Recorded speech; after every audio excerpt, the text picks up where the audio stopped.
welcome to the How to Eat an Airplane launch party.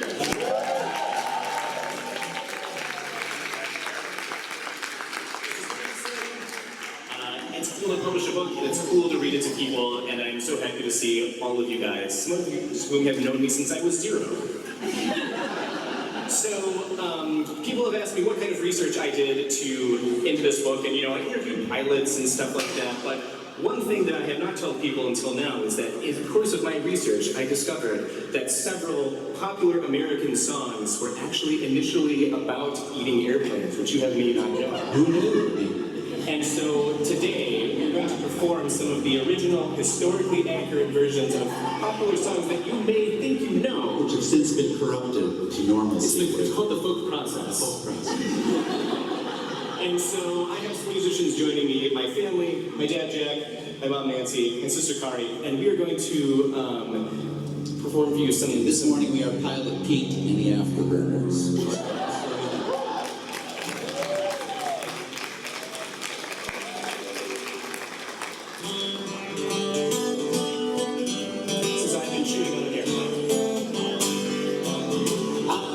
Chewing on an airplane all the day long day. I'm chewing on an airplane 'cause I just like it that way. Can't you hear the engine roaring? Now it's the time to stop. It's a certain indication you've forgotten to turn it off.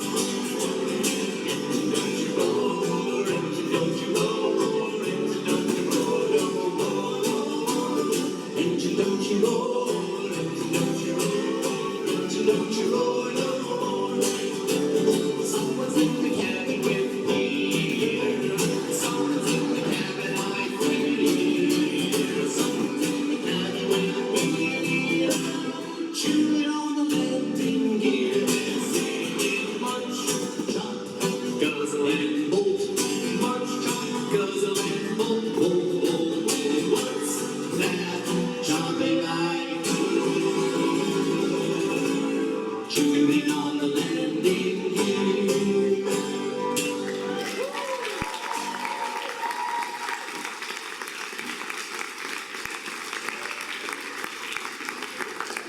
But again, this is a very widespread phenomenon, a whole trove of songs we just discovered have been totally papered over. Lots of them. Completely suppressed in modern culture. Including this one by Million Aviationist and folk song singer John Denver, which was originally called Lunching on a Jet Plane. All our snacks are packed, we're ready to go. We're standing here outside the door.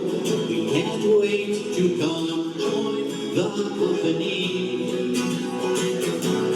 We are gathered here to dine tonight. To friends and flight and appetite and stomachs the size of the sea. Read the book, you'll understand. Launching on a jet plane. Can't wait till we can munch again. Oh, yum, we love it so. All the dials hang so lusciously.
Have a peek in the afterburners. At your service. We have one more for you. This was initially from the Boston mayoral election of 1948, and the officially released version was called the MTA, actually the Metropolitan Transit Authority. It's actually called the HTEAA. If you look at the source documents, it stands for How to Eat an Airplane. Of course, HTEAA. And, well, we'll just kind of take it from here. These are the times that try men's souls. The FAA, better known as the Federal Aviation Administration, has levied a burdensome law against the people in the form of an airplane eating ban. Citizens, hear me out. This could happen to you.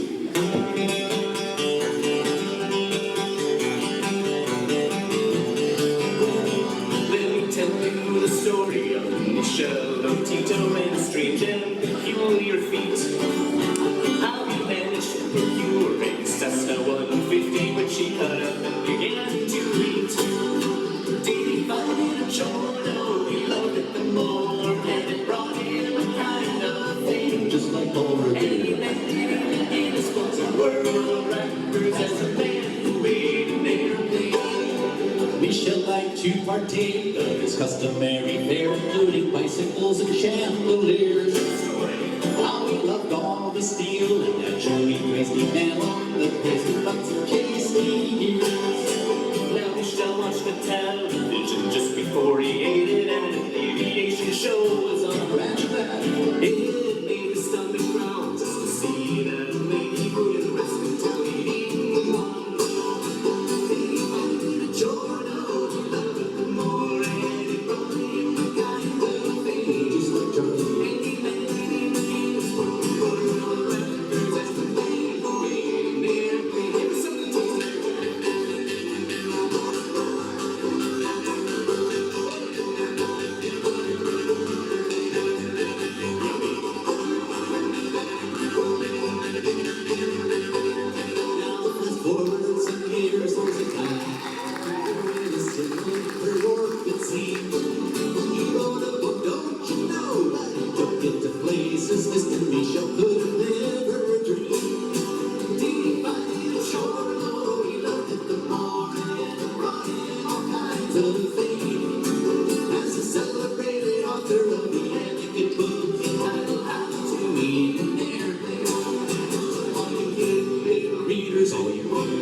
We also found this whole entire book written by Woody Guthrie, so I just published it pseudonymously, so super useful.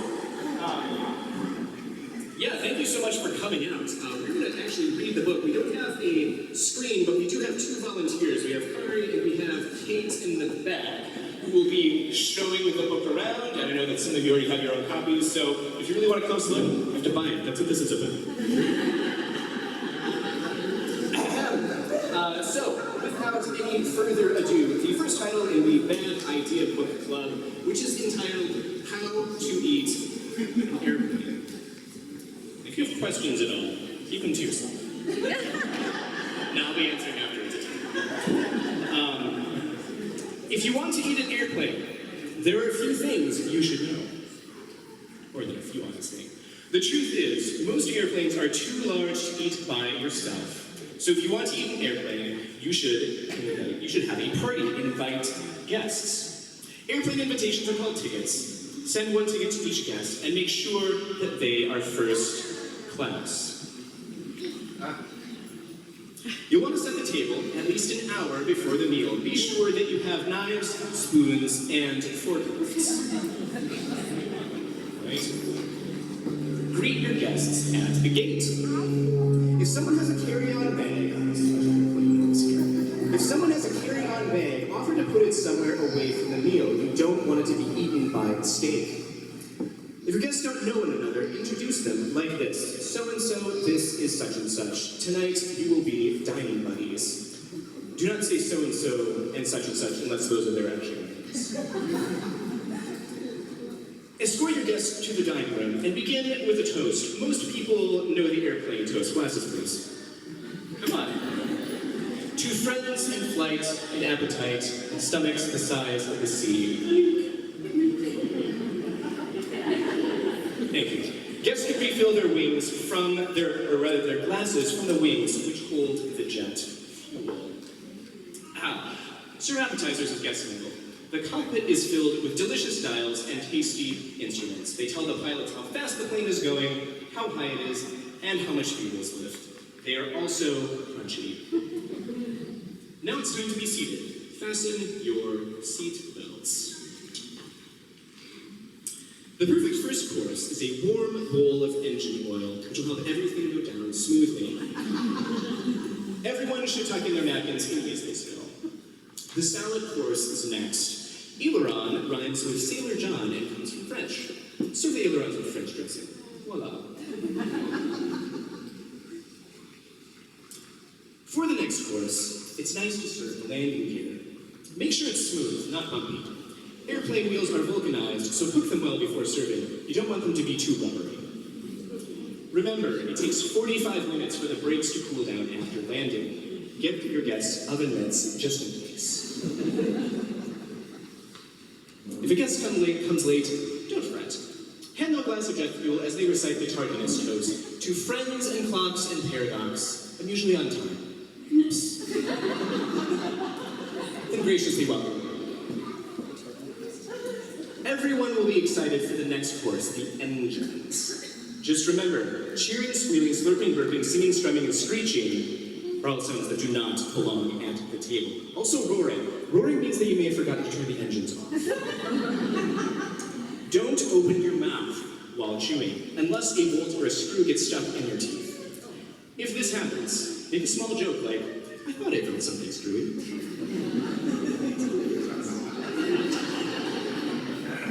Take a nice stretch in between courses, preferably on the wings. The wings of some planes are as large as a basketball court, 747 for example. Encourage your guests to play a couple of games to help with digestion.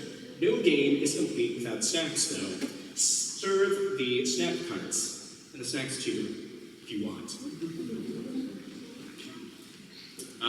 Now it's time for the main course. The fuselage, which rhymes with blue garage, is the largest part of the plane. Be careful climbing in. It's the part where you want your forklift. Inside, the fuselage is packed with all sorts of delicious treats. Scrumptious seatbelts, mouth-watering windows, succulent seat cushions, and tasty tray tables. Plenty for everyone. But note, the lavatories are not luscious. Eat around them. It's good general advice. Airplanes are so delicious that it's easy to forget to keep up conversation. Here are some suggestions. What's your favorite kind of landing gear? Would you like another trim tab? Or tell a joke? How did the Grizzly get to Japan? On a bear plane.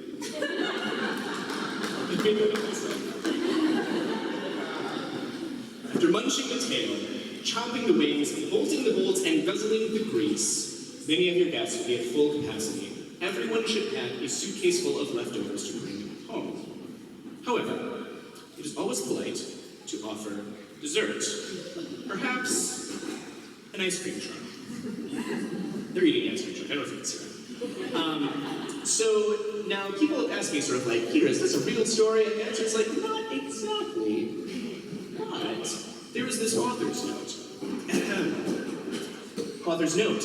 This story was inspired by Michel Lotito, who's in the Guinness World Records for strangest diet.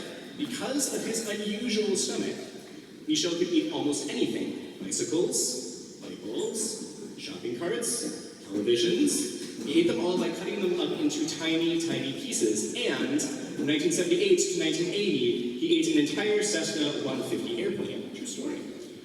The two things that gave him an upset stomach: hard-boiled eggs and bananas. So he was sort of on the other end of the spectrum in terms of. Now, something that there's some airplane facts here which you can read all about, but something that a lot of people don't get to, which is very important. It's the very, very end. The very last sentence of this entire book is something that the legal department asked me to put in, and it reads thusly: warning to kids. After reading this book, some grown-ups may try to eat a real airplane. Do not let them. It will upset their tummies.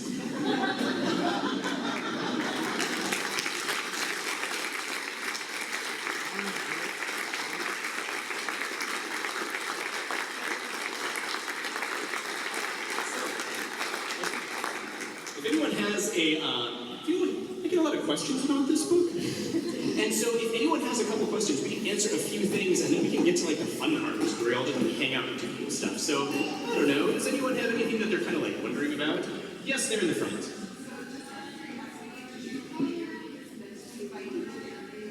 Did I prepare for this mentally by eating an airplane? Yes, I did. Where do you think all this space came from? No, I did not. That's preposterous. Yeah. Yes, in the front. What's your name? Nancy Pearson. Okay, yes. Can I talk about this? If you will direct your attention to stage right, I gave you left. The white plane and the gentleman sitting next to it, Tim Lentiev is a former pilot for Delta and Northwest. He flew his plane in all the way from Seattle to be at this event, which is right there.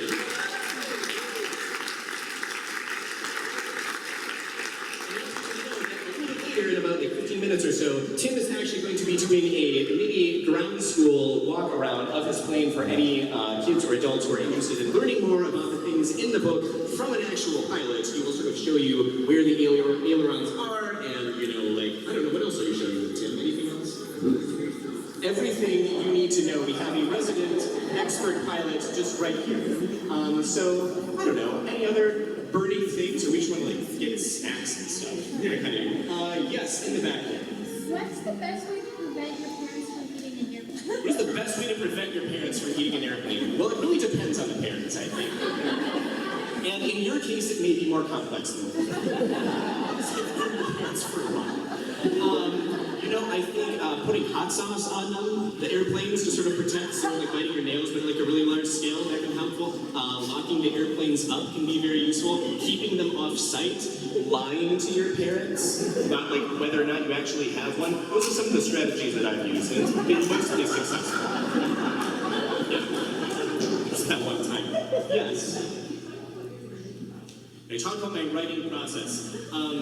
Some people have asked about where I got the idea for this book, and honestly, the truth is that I was sitting at my desk and staring into space, and the title, How to Eat an Airplane, popped into my head, and there was nothing behind it. I thought, that sounds really weird, but in like a good way. There's like a lot of weird bad ideas too. So I wrote down the first sentence of the story, and if you want to eat an airplane, the most important thing is to mind your manners, which changed in the final version. And then it kind of went from there. I did not remember until halfway through writing the story that the guy from the Guinness Book of World Records, when I was like 8, like in 3rd grade, obsessed with the Guinness Book of World Records, because what right-thinking 8-year-old isn't? And there's all sorts of weird things in there. And I remembered as I was partway through this bizarre etiquette book, I was like, oh right, there's that actual guy who did it. And then I kind of like, I didn't want to make it his story, but I sort of, moved it a little bit. But yeah, I remember being a kid and being told, like, here are all these manners that we do, and here's how you do this, and here's how you do that. And I was like, and question, why are we doing those things? And they're like, no, this is how you do them. And so I thought, wouldn't it be fun to write a story which was just sort of an instructional manual, but the absurd premise is just not explained at all, because I feel like that's what the world is, basically.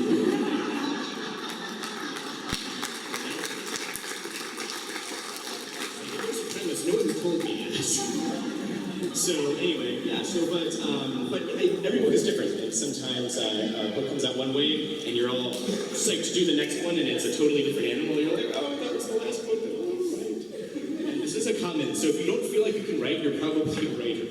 Like that's like the hallmark of being a writer is like measurement of your ability to do it at all. And like the better you are, the worse it is. There are some people who are terrible at that, so I don't know, it's hard to tell. Let's do one more, and then let's get to the fun part. Who wants to wrap this up? Mr. Williams. What's the next bad idea? What is the next bad idea? Well, fortunately, we live in a world of bad ideas.